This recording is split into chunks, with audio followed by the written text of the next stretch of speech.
first performer, like an elephant of the blazing Sahara never forgets.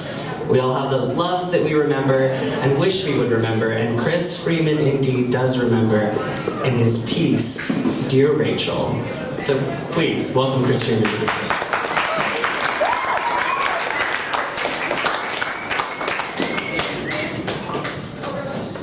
December 6, 1996. Dear Rachel, today I talked to you in the hall after lunch for 2 minutes. You probably thought nothing of it, but I felt it was important because I learned your name. This is a big step for me. Because before you were a nameless symbol of everything I put off until the last minute and never got done, but now you're a person. I suppose you want to know what I thought of you. You seem shy, like me.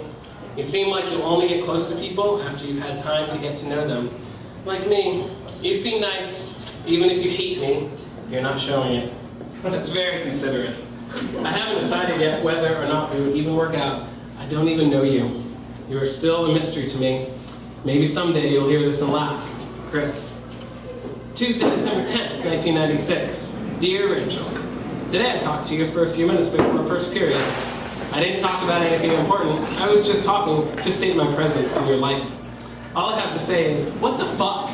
You seem happy to see me and then you don't want to talk to me? You didn't look at me as we were walking to first period? Stephanie Kennedy says hello to you and suddenly our conversation is over? Not even a goodbye for me? I don't know, maybe this is just how you are. I need to stop talking to the girl in my mind and start talking to you. I'm just mad at myself for building you up into something you're not. Maybe someday you'll hear this and laugh. Chris. Wednesday, December 11th, 1996. Dear Rachel, thank you for apologizing for being mean yesterday. I probably didn't accept it as graciously as I could have, but I'm still incredibly angry. We need to get out of the crowded halls and just talk sometimes, just us, so we can figure each other out and be a little more comfortable talking to each other. Maybe someday you'll hear this and laugh. Chris. Thursday, December 12th, 1996. Dear Rachel, it's time for me to apologize. I'm so sorry for being stupid over the past week. I first wanted to meet you because you seemed like me, shy and careful about getting close to people. But I didn't know how to talk to you. So I just talked about the first thing that came into my head, which was usually bullshit. Thank you for putting up with me. I hope I haven't ruined it. Maybe someday you'll hear this and laugh. Chris. Sunday, December 15th, 1996. Dear Rachel, it's Sunday. Almost time to go back to school. In my mind, we are done with our preliminary differences of meeting each other and are now acquaintances. Tomorrow, I have to talk to you to state my presence, but this time it won't be about bullshit. I promise. Maybe someday you'll hear this and laugh. Chris. Monday, December 16th, 1996. Dear Rachel, today started out so hopeful. I was sure I would talk to you and be happy. But then I got scared. I didn't see you after homeroom, and I'm sorry I didn't say anything before lunch, but I'm still very scared of you.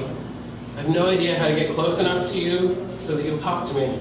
I'm frustrated and scared that I'll lose you before I even get to know you. Maybe someday you'll hear this and laugh. Chris. Thursday, December 19th, 1996. Dear Rachel, you weren't in school today. I hope you're not out of town for the holidays. Tomorrow is my last chance to talk to you for 2 weeks. I don't want you to forget me over Christmas break. We need to talk outside of school. Maybe someday you'll hear this and laugh. Chris. Monday, December 23rd, 1996. Dear Rachel, we finally hung out outside of school. It was such a lame excuse to ask you to be the subject in my photography project. But since you agreed, that means you are willing to spend time with me. I can't decide if you're nervous about talking to me or if you don't really like me. The way you said, really? Less like a question and more like a statement. Not like you didn't care about what I was talking about, but with a sort of like, I am almighty Rachel attitude. I'm probably making too big a deal out of this, but I've noticed your true feelings come out with the word, really? I had a good time with you today, and I'm no longer scared of you. There was one moment when we were looking into each other's eyes, the wind was blowing, and the sun was in our eyes. It was great. I should have... I don't know, I should have. Maybe someday you'll hear this and laugh. Chris. Friday, December 27th, 1996. Dear Rachel, I wanted to call you tonight, but I didn't. Part of me is still very afraid of you.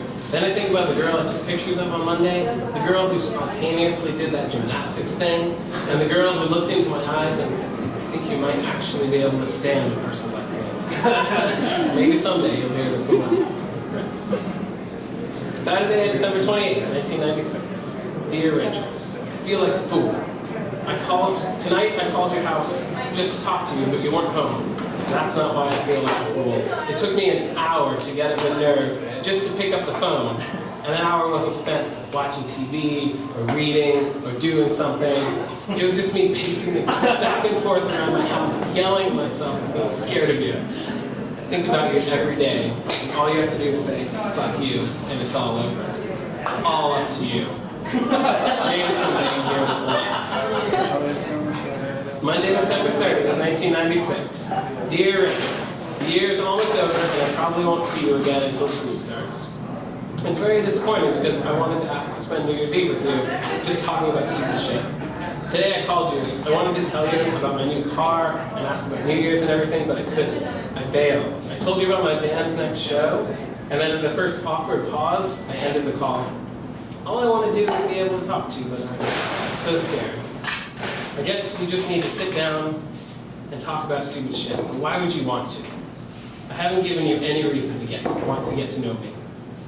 Maybe someday you'll hear this aloud. Chris. Monday, January 6, 1997.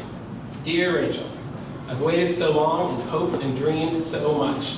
I can't throw all that away, so I'll keep on trying, but you make it so difficult.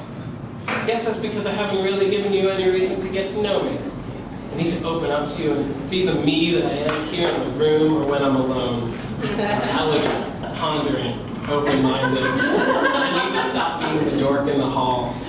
That will be the hardest thing I ever do, because I have never ever shown anybody this side of myself. It's just so hard for me to express myself. I think I care too much about what people think of me. Maybe someday you'll hear this and laugh. Yes. Thursday, January 9th, 1997. Dear Rachel, today was going to be the day. Today I was going to ask you to go sledding if it snowed, or ask you to call me if you went to school. It did snow, but by 10 o'clock it turned to rain and sledding was out of the question. So I was home alone on a snow day all day, but I didn't want to call you for no reason, because I don't want to force myself on you. That's why I want you to call me. Yesterday for a second at lunch, I swung my head around to look at something Ben was looking at, and we made eye contact. For only a second. At that moment, I knew I had to do something, and I would put it off no longer.